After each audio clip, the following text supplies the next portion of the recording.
τέχνη και οι διαδρομές της δεν περιορίζονται στο γραπτό λόγο, με οποιαδήποτε μορφή του αυτή, είτε ποίηση είτε οτιδήποτε άλλο. Είναι πολύ μεγαλύτερη, πιο ευρεία η γκάμα. Η απόδειξη βρίσκεται εδώ, μαζί μας στο στούντιο, μια και ο λόγος για τον οποίο θα μιλήσουμε έχει και εικόνα. Να καλησπερίσουμε λοιπόν τον Δημήτρη τον Αναλύτη. Καλησπέρα σας. Ένας κερκυραίος ζωγράφος, με τον οποίο προλάβαμε και κάνουμε μια κουβεντούλα εν ζωή. Γιατί συνήθως με τους ζωγράφους. Ακριβώς έτσι γίνεται. Και οι περισσότεροι δεν δικαιωθήκαν κιόλας. Έτσι. Και εφόσον είμαστε ακούμε ζωή, καλό είναι να μας μαθαίνουν και λίγο περισσότερο. Έτσι, Δημήτρι, έχεις κοινή κερκύρα έτσι, για καλλιτεχνική? Υπάρχει δηλαδή πληθώρα ζωγράφων? Υπάρχει μια πληθώρα ζωγράφων. Εγώ είμαι μέλος και στην Νίκε. Κουλτούρα δεν υπάρχει. Εδώ είναι το θέμα. Ανταπόκριση από το κοινό δηλαδή. Ναι, δεν υπάρχει μεγάλη κουλτούρα στην Κέρκυρα. Βγάζει ένα παράπονο αυτό τώρα. Ναι. Και περισσότερο και από τους φίλους μου, από κάποιους φίλους παλαιότερα, όπου ξενιτεύτηκα στο τέλος, είχαν μείνει με αυτό το παράπονο. Έτσι, και ειδικότερα, άμα κάποιος ζωγράφος δεν ζωγραφίζει και κάτι ενδιαφέρον από το νησί, είναι ακόμα πιο δύσκολο. Θυμάμαι βέβαια και από τον εαυτό μου παλαιότερα, όπου ζωγράφιζα τον φανταστικό ρεαλισμό, συμβολικούς πίνακες δηλαδή, ήταν πολύ πιο δύσκολη η αποδοχή. Και όταν λες αποδοχή, να εξηγήσουμε και στον κόσμο, μιλάμε ακόμα και την παρουσία τη φυσική του κόσμου μέσα σε μια έκθεση.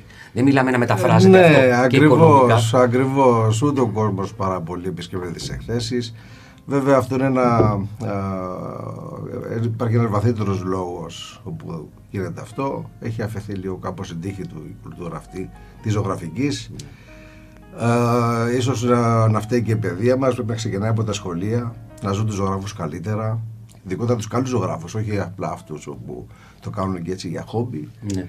Έτσι, να μάθουν τις δυσκολίες της ζωγραφικής για να μπορούν και να το σεβαστούν. Χρειάζεται υποδομή, πρέπει να δουλέψεις. Και δεν είναι μόνο η τέχνη, δεν είναι μόνο αυτό που βλέπεις, είναι και αυτό που δεν βλέπεις. Είναι συμπεριφορά. Ναι. Και θα έλεγα το εξής. Εάν ένας καλλιτέχνης δεν έχει το μέσον, δηλαδή δεν έχει ούτε πινέλα, δεν έχει να κάνει το γλυπτό του,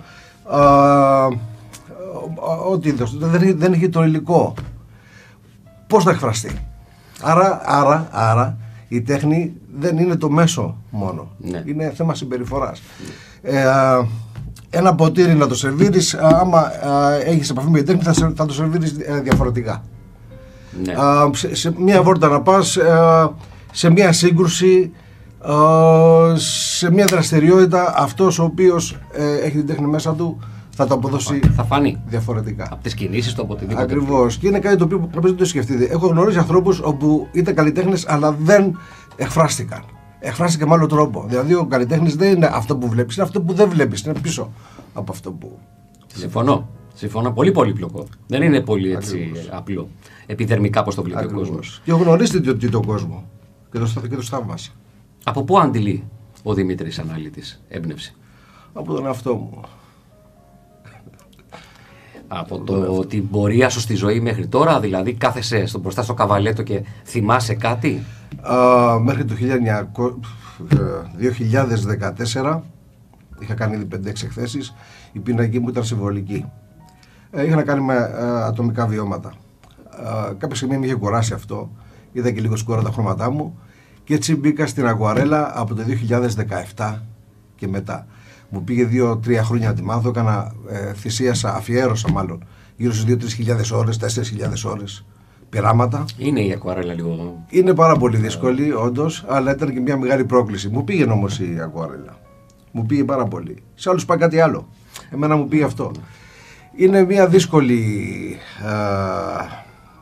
Ένα πολύ δύσκολο μέσο. Διότι δεν σε συγχωρεί. Όχι. Δεν σε συγχωρεί. Όχι.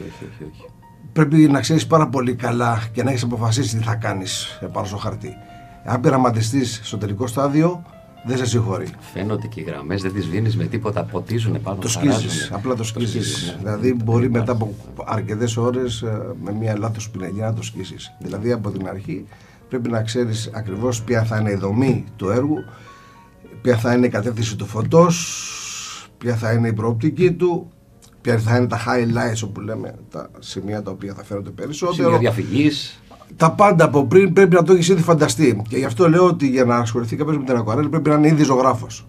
Ναι. Είναι πολύ δύσκολο κάποιο να πάει σε ένα ακουαρέλα. Είναι το επόμενο στάδιο αυτό, στην ουσία. Είναι ένα στάδιο μετά. Είναι μετά. Είναι ακριβώς όπως οδηγάμε με ένα αμάξι.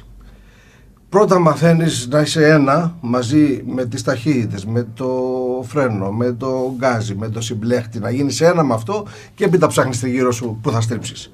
Εάν δεν μάθεις, αν δεν είσαι ένα με το αμάξι, δεν μπορεί να κοιτάξεις απ' έξω γιατί ψάχνεις να βρεις την ταχύτητα. Πού είναι το φρένο, ναι, λογικά. Πρέπει να πάνε αυτά να γίνουν αυτονόητα. Ακριβώς, έτσι και σε όλα, και στα ακριλικά και στα ρέδα και λοιπά, ειδικότερα στη υδατογραφία, πρέπει να είσαι ένα με το πινέλο, με το νερό, με το πόσο νερό έχει το πινέλο, με το πόσο νερό θα έχει το χαρτί, τι χαρτί θα είναι αυτό, το οποίο είναι πολύ σημαντικό. Έτσι, πολύ σημαντικό να γίνεις ένα με το χαρτί. Δεν μπορείς να είσαι με όλα τα χαρτιά. Πρέπει να είσαι ένα. Οπότε με το που θα ακουμπήσεις το πινέλο επάνω στο χαρτί, πρέπει να είναι αυτό το οποίο είχες από την αρχή προγραμματίσει. Η διάσταση πάλι παίζει ρόλο. Δεν παίζει και η διάσταση ρόλο. Το μέγεθος. Το μέγεθος, ναι. Σιγά σιγά πηγαίνει κάποιο σε πιο μεγάλα μέγεθη. Ξεκινάς από πιο μικρά. Σιγά σιγά πηγαίνει σε πιο μεγάλα. Μας μαθαίνει να ασχολείται με μικρύνσεις ή μεγεθύνσεις. Ανάλογα για να πάρει το χέρι και το μάτι. Ναι. Ισχύει αυτό και στη ζωγραφία. Ακριβώς. Αυτό είναι το πιο εύκολο. Το πιο δύσκολο είναι να μπορείς να το ελέγξεις το έργο. Γιατί όσο πιο μεγαλώνει, τόσο πιο μακριά πρέπει να το βλέπει κάποιος. Ναι, σωστό. Οπότε πρέπει συνέχεια να πηγαίνεις προς τα πίσω, να σηκώνεις, να το βλέπει από τα 2 μέτρα, από τα 3 μέτρα. Αλλιώς φαίνεται κάτι στους 50 πόντους, αλλιώς φαίνεται στα 2 μέτρα πιο πίσω. Αλλάζει τελείως. Και είναι λίγο ακριβώς. Τώρα για μένα η ζωγραφική είναι θέμα αντίληψης. Σωστό. Δηλαδή η διαφορά του ενός έργου από κάποιο άλλο έργο είναι η αντίληψη που έχει ο καλλιτέχνης. Και αυτό αποκτήεται σιγά σιγά μέσα από τα χρόνια. Θα μπορούσα να συμβουλέψω κάποιον, να μην ζωγραφίζει, να βλέπει φωτογραφίες ή βίντεο. Δεν χρειάζεται να ζωγραφίζει για να γίνει ζωγράφος. Εάν δει πάρα πολλές φωτογραφίες και έχει πάρα πολλές εικόνες και ξέρει τον τρόπο, θα φτάσει σε κάποια στιγμή όπου θα πει το εξής: ξέρω ότι μου λείπει η ζωγραφική μου, αλλά δεν μπορώ να το κάνω ακόμη. Αυτό είναι πολύ σημαντικό. Παρά να πει ότι ό,τι ωραίο που είναι. Διότι αυτό πολύ ωραίο. Εάν πει τι ωραίο που είναι, έχει τελειώσει. Είναι τελειωμένος. Ναι. Έχει τελειώσει, διότι δεν έχει αντίληψη να δει το λάθος και τι μπορεί να πάει παραπάνω. Το συναίσθημα πώς αποτυπώνεται? Το συναίσθημα, αυτό θα ήθελα να σου πω. Ένας ζωγράφος θα μπορούσα να τον παρουσιάσω σαν ένα ποδοσφαιριστή, ο οποίος βρίσκεται σε ένα τεράστιο γήπεδο μόνος του, χωρίς φιλάθλους. Ναι. Χωρίς διαιτητή, μόνος του τελείως. Παίζει μπάλα μόνος του, σουτάρει μόνος του, κάνει πάσα στον εαυτό του μόνος του, σφυρίζει φάουλ μόνος του, διαμαρτύρεται του διαιτητή μόνος του, κάνει τη διαιτητή. Όταν βάζει γκολ, πάει στην κερκίδα, χειροκροτεί τον εαυτό του, ζήτω. Τσακώνεται μόνος του με τους φιλάθλους που δεν υπάρχουν εκεί πέρα στη φαντασία του, κατεβαίνει πάλι μέσα στο γήπεδο, χειροκροτεί, κάνει τούμπες, ανεβαίνει, δεν ξέρω τι άλλο να κάνει, δηλαδή όλα μόνος του. Είναι και λίγο άδικο αυτό απέναντι στις άλλες τέχνες. Δηλαδή, λέω χάρη στη μουσική, διότι ο τραγουδιστής θα το ξανατραγουδήσει, θα κάνει μια συναυλία, θα ακούσει ένα CD, κάτι. Ο ζωγράφος, αυτό είναι και το αστείο και το δραματικό μαζί, ότι τα κάνει όλα μόνος του και το συναίσθημα είναι εκείνη τη στιγμή. Μετά, όταν θα πάει σε μια έκθεση, ήδη το έχει περάσει το συναίσθημα αυτό. Δεν έχει αποτυπωθεί πάνω όμως, Δημήτρη, πάνω στον πίνακα το συναίσθημα του? Ναι, στα μάτια των άλλων, έστω. Πολλοί λένε ότι κάθε ένα έργο είναι το παιδί σου για λίγο. Βέβαια, άμα απολυθεί, μετά από λίγο αρχίζει σιγά σιγά και αποξενώνεται. Αλλά προς τη στιγμή είναι αυτή, κάθε φορά που φτιαχτεί κάποιος ένα καινούριο έργο, καθ' όλη αυτή τη διάρκεια μέχρι να δει και τα λάθη του κλπ, το θεωρεί παιδί του. Ας σου ζητούσα να επιλέξεις ένα χρώμα σαν αγαπημένο? Μ' αρέσουν τα γήινα τα χρώματα. Μ' αρέσουν, ναι. Οπότε δεν θα σου πω μόνο ένα. Καφέ, πράσινο, συνδυασμό? Όχι, το πράσινο είναι στα ψυχρά.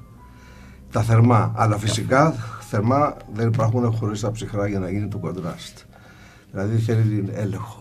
Αλλά ισορροπία. Αυτή είναι η ισορροπία. Αλλά μου λέει να αρπάξω έτσι κάτι.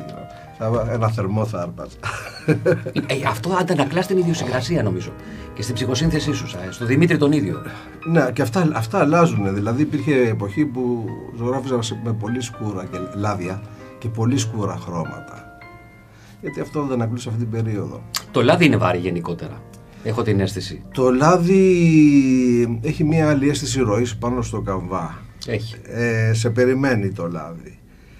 σφουμάρεται το λάδι. Το ακριλικό πρέπει να είσαι πολύ γρήγορος. Πρέπει να έχεις ένα πινέλο στο στόμα, ένα πινέλο στο ένα χέρι, ένα πινέλο στο άλλο, ένα στα δάχτυλα του ποδιού, από εδώ.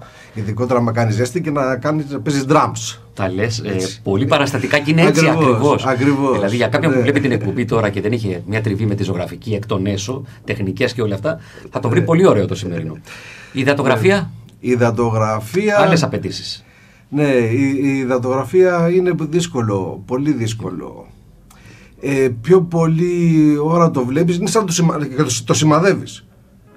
Δηλαδή προετοιμάζεσαι σαν να έχεις ένα τόξο και αρχίζεις του βάζεις τα διάφορα του, το τεντώνεις, το κάνεις για αυτή τη μία φορά που θα πας πάνω στο χαρτί. Ναι. Ενώ στα υπόλοιπα παίζεις. Δηλαδή δεν έχει κάτσει, πας και λίγο άσπρο το διορθώνεις. Παίζεις και με το πινέλο λίγο. Κάτι, ναι. Θα τη βρεις την αντανάκλαση της θάλασσας, θα το βρεις. Η ακουαρέλα, η υδατογραφία είναι μία και έξω. Δεν σε συγχωρεί. Τίποτα, όχι, εκεί είπαμε. Τρως το χιλόπιτα αμέσως. Ναι. Έναν αγαπημένο ζωγράφο, Έλληνα ή ξένο? Ή έναν Έλληνα και ένα ξένο καλύτερα? Εγώ τώρα η αγαπημένη μου είναι της υδατογραφίας. Έτσι. Παρακολούθησα πάρα πολύ έναν, νομίζω Πακιστανός είναι αυτός, τα Πατάμπεϊ, που παρακολούθησα πολλά βίντεο του. Παρακολούθησα τον Σμπούκβιτς, ο οποίος είναι ανατολικός, φανταστικός υδατογράφος. Ο Καστανέντα, κάπου Μεξικάνος, οποίος ήταν φοβερή. Τώρα εγώ παρακολούθησα όλους αυτούς και ήθελα να βγάλω ένα δικό μου στυλ. Δηλαδή υπάρχουν 3 στυλ στην ακουαρέλα. Το ένα είναι το loose που λέμε, το ιμπρεσιονιστικό. Μπορεί να κάνεις να κάνεις 1,5-2 ρίτσες. Γίνεται, αυτό το έχω κάνει πολλές φορές. Έπειτα έχουμε κάτι μεσαίο, γιατί το ακραίο είναι ο γυαλινάς. Λοιπόν, ξημερώθηκα, ξημερωνόμουν εκεί πέρα, ακριβώς, ο οποίος είναι πάρα πολύ έτσι, κλασικός, αν και υδατογράφος, αλλά φοβερές σκιές, φοβερή λεπτομέρεια και μη λεπτομέρεια, δηλαδή κάτι τέλειο. Και υπάρχει και ένα μεσαίο είδος που είναι κάτι μεταξύ του άκρος ιμπρεσιονιστικού με το κλασικό. Εκεί ήθελα εγώ το στυλ μου το βρήκα κάπου εκεί. Το σύνορο.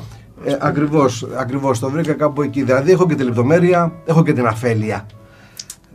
Κάπου έδωσα πάρα πολύ βάρος στο κοντράστ, στα θερμά και τα ψυχρά και στο φως. Να πω ένα ονοματεπώνυμο ενός ζωγράφου.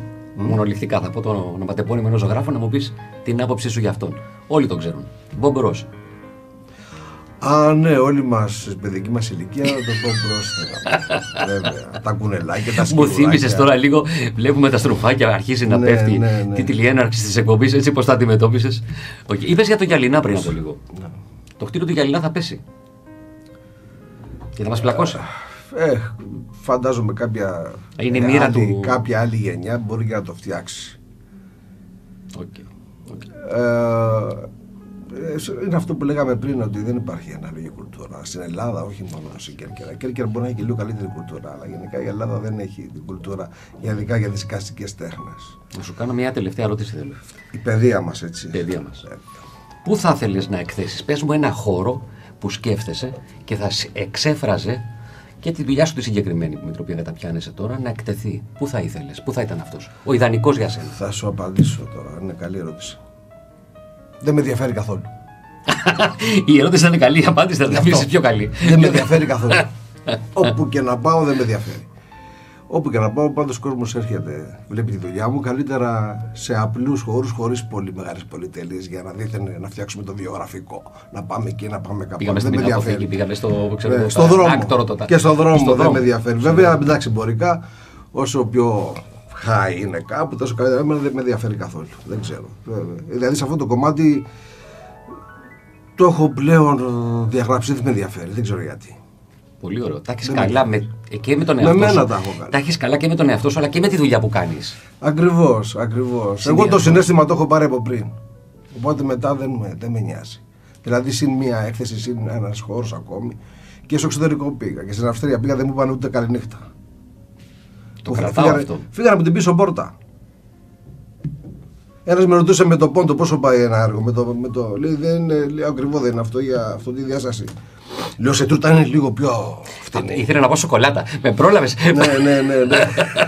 Σκεφτόμαστε το ίδιο σε κάποια πράγματα από ό,τι βλέπω. Ακριβώς. Και έτσι μερικοί ούτε καλησπέρα δεν μου πάρουν, ούτε δεν με χαιρετήσανε στο τέλος. Έτσι ψυχροί. Λοιπόν, οπότε καλύτερα στον δρόμο και με μια χαρά. Μου λένε και ένα γεια.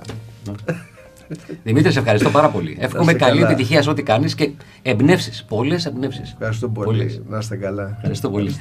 Τέχνης διαδρομές για μία ακόμη φορά με κάτι τελείως διαφορετικό. Γιατί η τέχνη, όπως έχουμε πει, δεν περιορίζεται ούτε σε φάσμα, ούτε σε τρόπους έκφρασης, ούτε σε καμία μορφή έκφανσης. Είναι αλληλένδετη με την ίδια μας τη ζωή.